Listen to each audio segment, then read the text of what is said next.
Après les discours, vient le moment des échanges de dons. Le président de la République, Alassane Ouattara, et son épouse vont recevoir des lots de boubous, de pagnes, des bœufs et des béliers.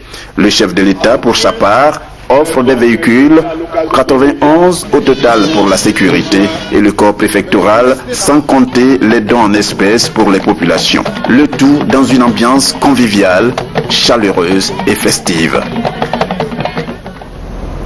Je le disais tantôt, programme de visite très chargé pour le président de la République qui a parcouru ce dimanche pas moins de 3 départements de la région du Moyen-Cavalier, le département de Toulepleu, celui de Bloléquin et de Guiglo. Et puis dans ce journal, nous aurons un invité, il s'agit de M. Koulibaly Ziedaouda, il est le président de la fondation Atout, c'est ça? On ne va pas se faire Atout sur le plateau, mais c'est tout comme. Tout à fait. C'est le bienvenu. Tout à fait, merci. Et le concept Atout qui s'est délocalisé dans l'ouest du pays, c'est un concept qui prône la réconciliation. J'aurai le plaisir de le recevoir tout à l'heure. Donc, le président de la République parcourt l'ouest du pays depuis hier, samedi. Le dispositif sécuritaire est bien en place, c'est ce qu'a annoncé le chef d'état-major général des forces républicaines de Côte d'Ivoire. Reportage à Boussanogo.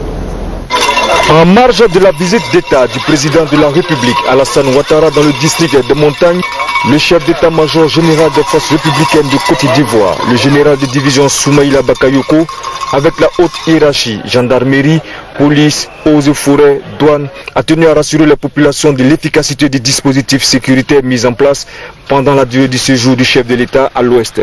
Toutes les forces ont été mobilisées pour venir garantir la sécurité au cours de cette visite. Il s'agit bien sûr de toutes les composantes de nos forces, la gendarmerie, la police et également l'armée. Nous sommes donc tous là et chacun joue bien entendu son rôle, exécute la mission qui lui est confiée. Nous savons tous que nous adoptons toujours le principe des 3 cercles. Au plus près, vous allez trouver les éléments de la sécurité rapprochée, la garde républicaine. Un peu plus loin, la police va commencer à intervenir et immédiatement la gendarmerie. Et beaucoup plus loin, alors le 3e niveau, vous allez trouver l'armée. Et ceci, nous l'avons joué dans toutes les localités, aussi bien à Man qu'à Toulepleu, qu'à Diopé, à Bangolo, etc. Mais également le long de la frontière, en collaboration avec les forces de l'ONUCI. Nous avons fait en sorte que la visite se déroule en toute sérénité. À cet effet, un poste de commandement opérationnel 24 heures sur 24, mis en place à la mairie de Man, a déployé ses hommes dans les régions du Tonkpi, du Cavali et du Guémon. Ce poste de commandement opérationnel est placé sous le commandement du colonel Diarasouba.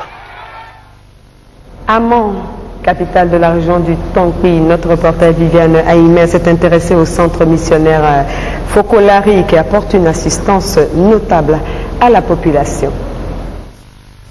La mission catholique œuvre de Marie, plus connue sous le nom de mission Focolari, mot italien pour traduire la chaleur humaine, est installée à Man depuis 25 ans.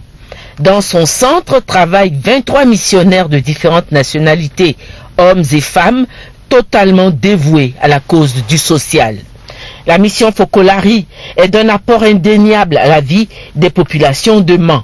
Elle a créé un centre de santé qui dispense soins et médicaments aux populations pour une somme modique. La structure est entre 60 et 80 malades par jour. Oui, on a beaucoup de gens qui viennent ici. Parce que nous, on fait un prix forfaitaire. Donc, les gens savent déjà à quoi s'attendre pour avoir la consultation aussi, les médicaments. Ça fait que les gens ont confiance et viennent à chaque maladie, ils viennent tout de suite. On fait 2000 pour la consultation aussi. On donne les médicaments à la maison. Et si c'est nécessaire, peut-être dans ce cas-là, on va faire une petite perfusion et encore dedans dans le prix forfaitaire. La mission dispense aussi des cours d'initiation à l'informatique. Généralement, on reçoit des personnes qui n'ont aucune notion d'informatique, adultes comme enfants, et qui viennent ici s'initier. Les mercredis après-midi et les samedis après-midi, on invite les enfants qui sont à l'école primaire pour la lecture. Parce qu'on décharge les livres, comme on n'a pas de bibliothèque en fait, ils viennent ici comme une sorte de bibliothèque les mercredis et les samedis après-midi, gratuitement, lire les livres qu'on a déjà téléchargés sur les ordinateurs. La mission, qui possède dans son centre sa propre citerne d'eau, est actuellement, face à l'insuffisance d'eau courante dans la ville, l'unique recours pour de nombreux habitants. Mais c'est surtout pendant la crise de 2002 que la mission a joué son plus grand rôle humanitaire auprès des populations. Rino Trussardi, le gestionnaire du centre, se souvient. Tout le monde avait fui. On était la seule organisation qui est restée à moi. Donc les médecins, ils ont commencé à travailler. Sans rien, parfois, parce qu'il y avait beaucoup de malades de l'hôpital qui ont fui. L'hôpital est fermé, ils ont fui. Et ils venaient ici avec les brouettes.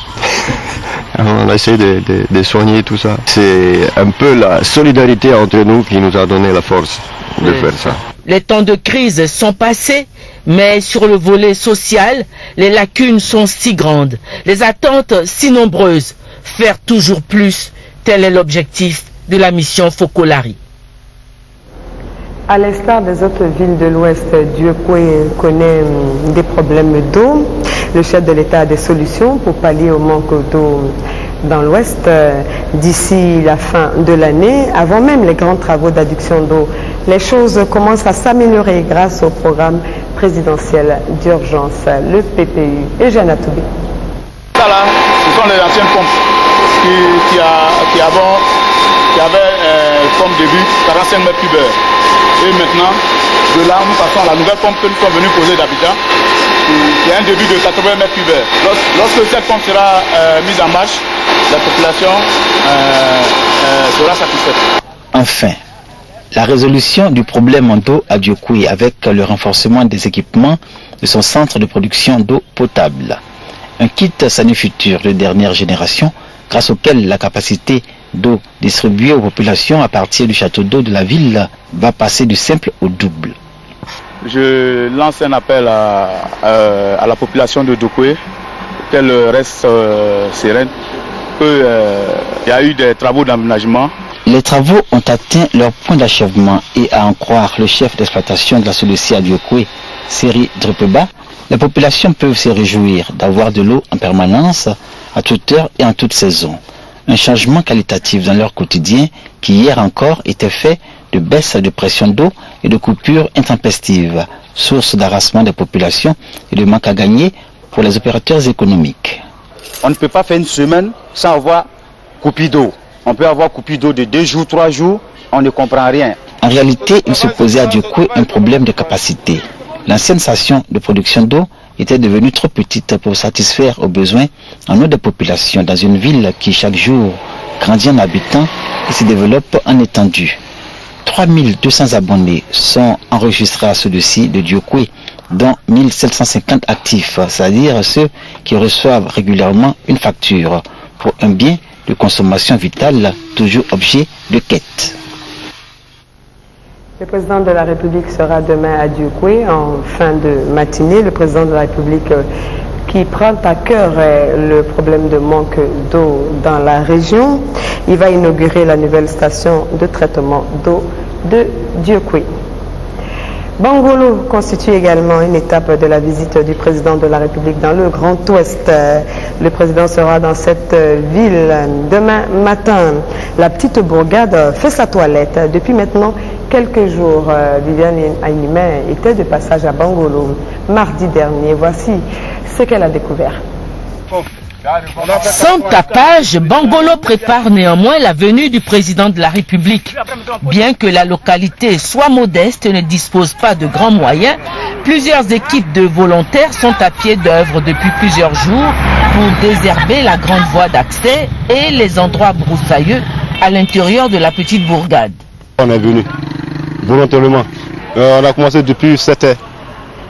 7 h. Et on descend à midi. Et puis on doit reprendre à 14 h pour descendre à 17 h. Oui. Depuis 3 jours, on est là. Cette opération de nettoyage se déroule sous la supervision des équipes du ministère de la Salubrité urbaine qui fournissent aux volontaires les outils manuels de travail. Déjà, les femmes ont commencé à balayer.